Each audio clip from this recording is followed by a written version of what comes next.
I'm Richard Roeper, and coming up next, 80s Week continues with the 21st century reboot of one of the best romantic comedies of 1986. It's my review of About Last Night, right now.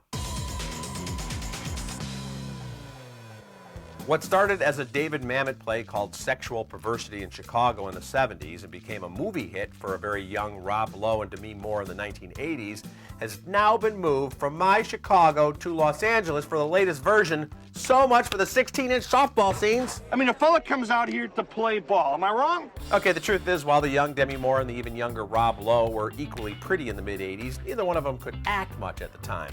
In the 2014 edition, their roles are taken by Michael Ealy as Danny and Joy Bryan as Debbie.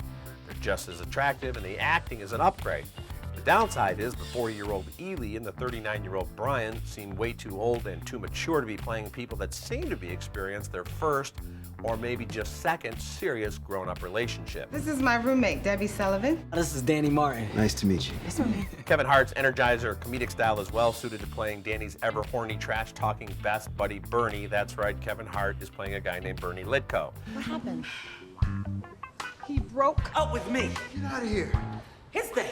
See, my parents are coming to town, and I'm like, I want to meet them. And he's like, no way. And I'm like, why not? While Bernie and Regina Hall's Joan alternate between kinky sex and loathing each other, Danny and Debbie have a one-night stand that blossoms into something genuine, something with long-term potential. Director Steve Pink does a nice job of capturing the rhythms of a relationship, from the giddy early weeks through the comfortable nesting stages, through the restlessness and then the arguments that are always about more than just the one thing their argument is about. The four leads here are all terrific. Here's to another night of sexual perversity in Los Angeles, baby. There's only a little sexual perversity and very little Chicago in this version of About Last Night, but there's still plenty of talk about what happened on various last nights and how it will all play out in the bright sunlight of the real world. As was the case with the 1986 original, we really like Danny and Debbie.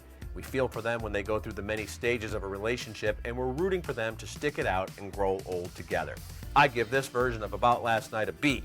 I'm Richard Roeper. You can get all my reviews at richardroeper.com and at reels.com.